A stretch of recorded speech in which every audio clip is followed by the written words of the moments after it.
Escuchas un audio exclusivo de Fede Cámaras Radio. Bueno, es tiempo de hablar de nuestro tema central y figúrense ustedes que pasa algo bien particular. Así como lo decíamos en la sección de noticias, algunos desarrolladores de criptoactivos estables están asumiendo la posibilidad de que si están enterados o son conscientes de que su plataforma se está usando por empresas, grupos de personas o gobiernos de países que puedan estar utilizando su criptoactivo para actividades sancionadas por algunos gobiernos o actividades que están fuera del marco de la ley, ellos intentarán bajo todos los medios el hecho de poder limitar las operaciones de estas personas dentro de sus plataformas. Y eso de hecho lo acabamos de conversar en la sección de noticias con algo que está haciendo la gente de Tether, que paralizó $5.2 millones a un grupo de personas y empresas que hacían phishing, ¿no?, de datos. ¿Esto por qué lo decimos? Porque bueno, recientemente en el caso de Venezuela, luego de que la Oficina de Activos Externos de la Secretaría del Tesoro instaurara 5 sanciones que habían sido impuestas pues hace unos años atrás. Durante 6 meses se abrió una ventana para poder hacer operaciones con Europa y Estados Unidos desde el punto de vista de la actividad minera, petrolera, gasífera y financiera. Del 18 de octubre al 18 de abril, estas sanciones se volvieron a instaurar y efectivamente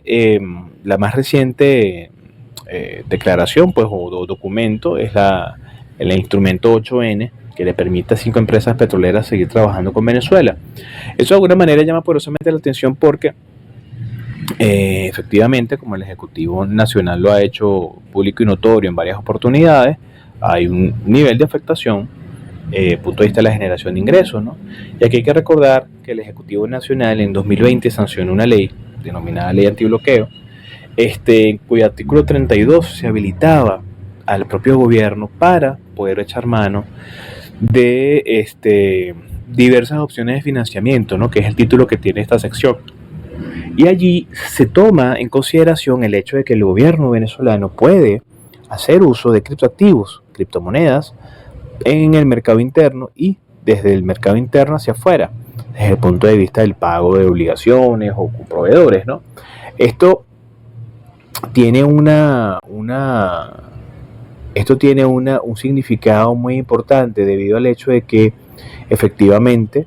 Venezuela tiene la gran responsabilidad de seguir generando niveles de ingresos para financiar la estructura del Estado, máxime cuando este es un año muy particular, un año electoral, donde de alguna manera no se han incrementado los salarios, se incrementaron los complementos, la liquidez sigue incrementándose a menor velocidad, pero lo está haciendo, hay un control del tipo de cambio atado, unas intervenciones cambiarias de millones de dólares, la generación de ingresos vía petrolera no es la misma de antes, los niveles de producción están no necesariamente en un proceso constante de crecimiento, se han lateralizado los últimos meses, alrededor de los 8.000 barriles día, y esto de alguna manera, siendo aventajados por un precio del petróleo que quizás está ayudando a generar un poquitico más de ingresos, pues ha generado toda una situación para muchos de incertidumbre con respecto a la posibilidad del financiamiento de toda la actividad de gasto que el Ejecutivo Nacional tiene acostumbrado a llevar adelante en este país. Y esto ha llevado al hecho de especular sobre la posibilidad de que, con manos en experiencias ya vividas, el gobierno nacional abiertamente pueda utilizar todos sus recursos y todas esas herramientas que se construyeron durante el tiempo de la SUNECRIP y el Petro, para entonces utilizar esos datos digitales para poder hacer operaciones, ¿no? Es allí cuando esta plataforma USD Tether, que ya de alguna manera ha congelado fondos en personas o empresas que tienen que ver con actividades extrañas, dolosas, de crimen organizado incluso, ¿no?, oscuras, que no tienen asidero, no se entiende bien para qué son esos montos, o incluso que son productos de estafas, ¿no? Estas empresas pues han manifestado el hecho de que de ahí a voz de poder participar de forma activa en el hecho del bloqueo de estas billeteras y cuentas de estos países o empresas que, en el caso de los países, para ellos estén sancionados y que el uso de su criptomoneda no sea el apropiado. Esto efectivamente hace pensar, pues cuál va a ser entonces la estrategia del gobierno nacional para poder mantenerse en operación utilizando estas herramientas, dado el caso de que efectivamente esto ocurra. Recordemos que las criptomonedas realmente nacen como unas vías alternativas a las plataformas tradicionales de transferencia de valor monetario, bien sea dólares, euros, cualquiera que sea la moneda, ¿no?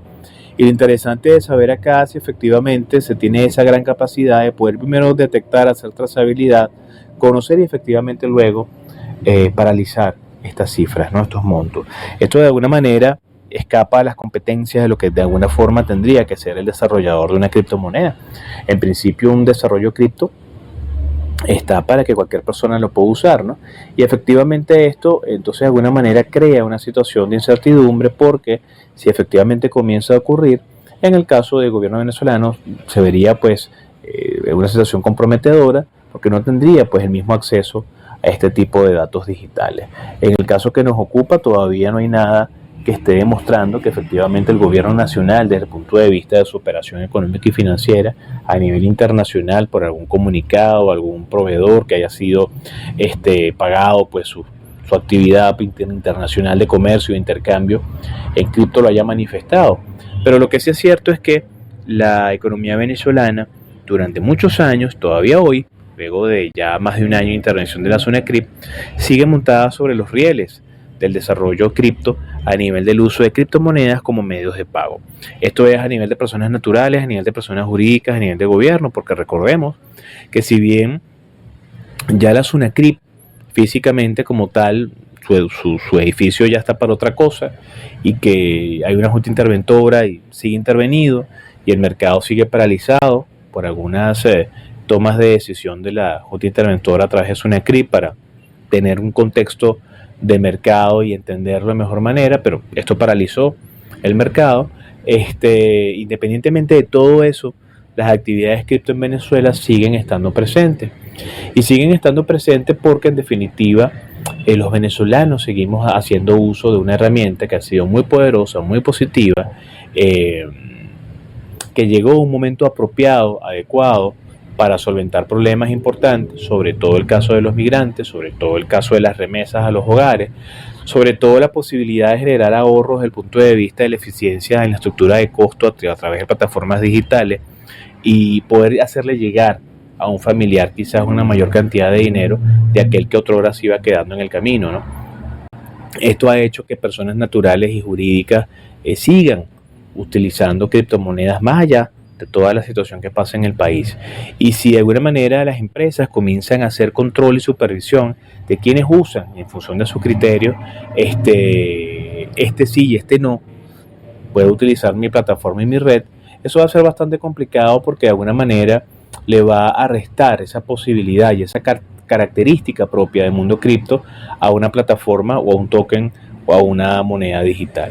Esto de alguna manera tiene que hacernos pensar sobre el origen de todo esto, bajo la lógica criptoanarquista, bajo la lógica de un sistema alternativo de dinero digital que no tenga que ver con los gobiernos. El problema que ha sido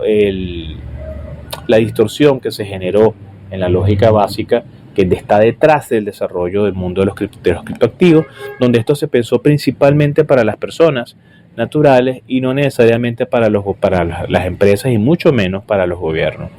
El uso de los criptoactivos por parte de los gobiernos es un tema que todavía hay mucho que ver y profundizar. Es más lo que no está claro que lo que está claro, y es mucho lo que hay que estudiar y desarrollar y normar para que efectivamente esto pueda ser útil para algún gobierno o alguna empresa en términos generales, desde el punto de vista de toda la estructura de contabilidad financiera, presupuestaria, recogida de datos y de información en indicadores que tendría que dar cuenta de lo que efectivamente está pasando en la economía de un país. Así que bueno, si esto de alguna manera llegara a concretarse, por un lado el tema del control y supervisión de las cuentas, y por otro lado estar total y absolutamente contestes de que sí, de que el gobierno venezolano está usando criptomonedas de manera muy activa para poder hacer sus operaciones, bueno, pues ya veremos cómo se desarrolla. Así que bueno, hasta acá es nuestro tema central. Escuchas un audio exclusivo de Fede Cámaras Radio.